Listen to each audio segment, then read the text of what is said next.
So, blockbuster fight news yesterday. We have an incredible matchup at lightweight. Charles Oliveira versus Arman Tsarukyan. And not only did we get the news that these two guys are going to be fighting each other at UFC 200, but we also got an Islam Makhachev update in the form of Dana White's video. He said Islam is recovering from an injury right now.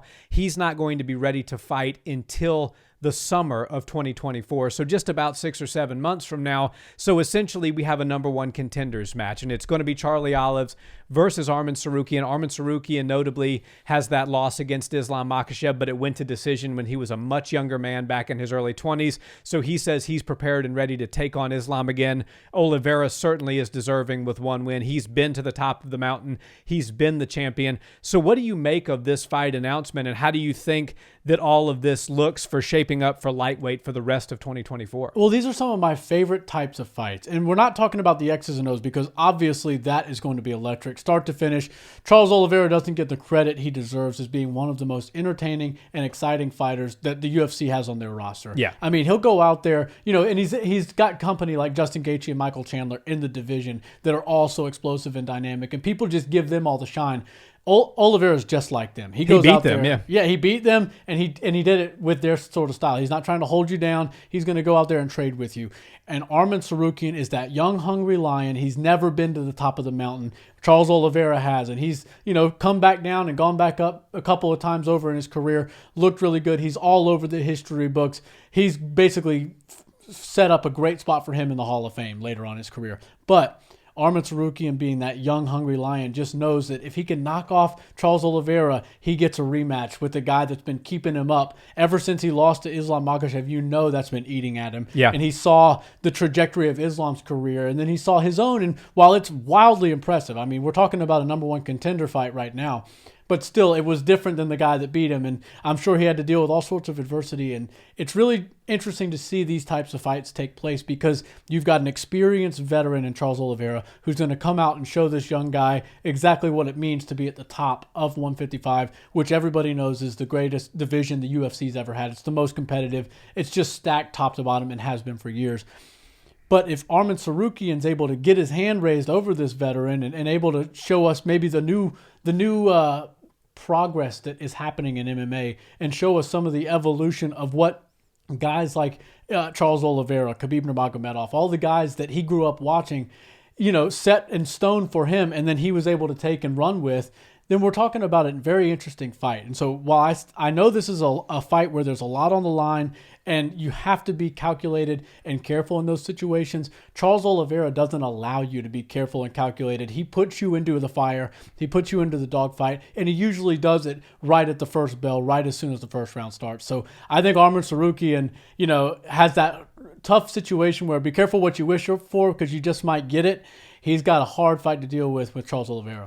Yeah, and I love this fight because the winner certainly deserves that fight with Islam Makhachev, the rematch. It would be a rematch either way. Right. And I'll admit, I was in the camp that said, I'm not super bullish on an immediate Charles Oliveira versus Islam Makhachev rematch after Charles came back and defeated Beneil. Beneil, right now he's a little bit on the decline. And right. So I was kind of more leaning towards Justin Gaethje as the fight that I would rather see Islam Makhachev take on next. However, with a win over Arman Tsarukyan, no doubt in my mind, Charles Oliveira deserves that rematch with Islam. I don't care how the first match went. If you beat Arman Tsarukyan, you deserve a shot at the title. Right. And the same can be said for Charles Oliveira. Charles Oliveira is a staple in the division. Nobody in UFC history has more finishes on their record than Charles Oliveira. So for a young man who's still in his late 20s, still developing as a fighter, who had a close decision loss to Islam Makhachev earlier in his career, if he's able to get past the future Hall of Famer in Oliveira, he is certainly worthy of that rematch with Makhachev. So I think this is the right number one contenders fight.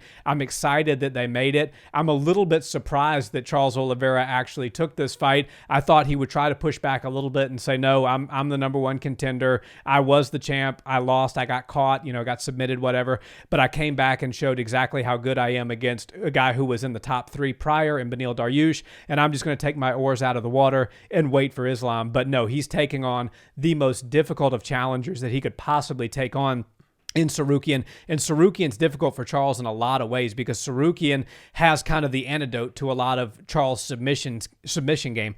Tsarukyan's got great, heavy, offensive wrestling. He's got power punches, as we saw in his last fight. That was one thing that is now coming on in his career. So he can bite down on his mouthpiece and throw, and he can effectively finish people with his hands as well as with his submissions and with stellar wrestling. So Charles Oliveira really has to be careful not to end up on bottom position. While he does have great submissions from the guard, Tsarukyan's a guy who's extremely hard to submit, but the same can be said for Tsarukyan. If he gets too comfortable now in his striking and he bites down on that mouthpiece, he could find himself waking up looking at the lights in the arena. So that's a very, very interesting stylistic matchup for me.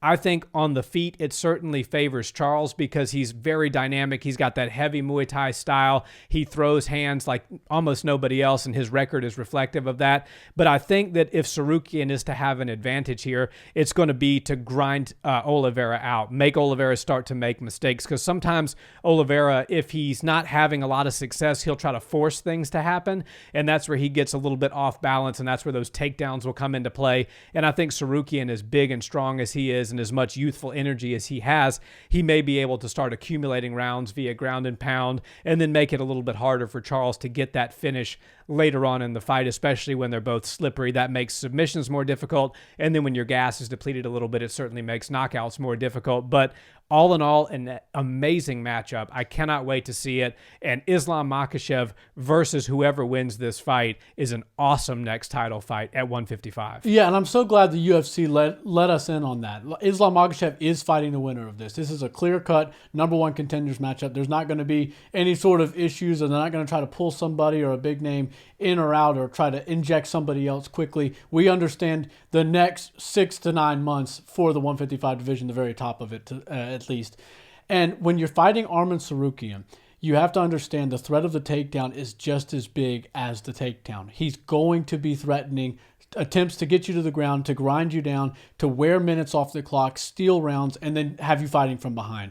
And he's, like you said, he's youthful, he's young, he's got a crazy gas tank, and he's very explosive. But you have to be careful when you take a guy like Charles Oliveira down, because while you're trying to solidify position and you're not really looking for submission, but you're trying to just eat up minutes on the clock, he's really good at throwing strikes from the bottom to open you up and not only slice people open with elbows and things like that from the bottom, but he can find openings for his submissions. And while I'm not really bullish on Charles Oliveira submitting Arman Tsarukyan from the back, he can at least threaten some things that would get him back up to the feet. And if he sees Arman Tsarukyan's takedowns and he knows when they're coming and he starts to pick up on those tendencies, which will only take about a round or two for him, he's really dangerous with those knees up the middle, the uppercuts, and just some sort of funky off-time strike right up the middle when the wrestling heavy fighter changes levels and shoots in. So Arman Tsarukyan really has to watch out for that. Now, if you see Charles Oliveira go out there and just throw caution to the wind and start trading with him, he generally likes to walk in forward, and that can be rough when you're fighting a guy like Tsarukyan because you do the hard work for him. You close the range, you close all that distance, and that's what he's looking for most out of as a wrestler. He's trying to get inside on you so he can get his hands around your hips. If Charles Oliveira walks in too fast, he's one short step from Arman Tsarukyan away from having a body lock put on him or have a double leg or a single leg or just any sort of wrestling exchange beginning with Arman Tsarukyan. So this fight is very exciting. I'm glad I don't have to predict it right now because I want to go back and watch a couple of their fights each and just sort of really weigh all the options before I make my final prediction. But this one's going to be very exciting, and I love that the top of 155, you got Charles Oliveira deciding he's going to take on this young, hungry lion. You got Dustin Poirier saying yes to fighting BSD, who's not even in the top 10. It really does feel like everybody's sort of pointing fingers at the top of 155 saying these guys aren't as good and they don't want to fight anybody. And now they're like, okay, you guys really want to take a crack at the top 3, the top 5? Be our guest. Come on down and see if you can hang with us. And I just love that these veterans, these big names, some of the biggest names in the UFC are all saying yes to these hard matchups that most casuals don't know their names very well, and they haven't really learned who these up-and-coming guys in the next generation of lightweight is. But with the help of Charles Oliveira, Dustin Poirier, and all the guys at top 5 that are letting all these young kids come in and get their shot, it's really cool. Yeah, and I can't wait to see it. It's either going to be sink or swim time. You want Dustin Poirier, you want to take on Charles Oliveira, you want to call out the guys that have been the staples for a long time. It's a gamble, and it may work out for you, it may not, and time will tell, but I can't wait for either fight. Me either.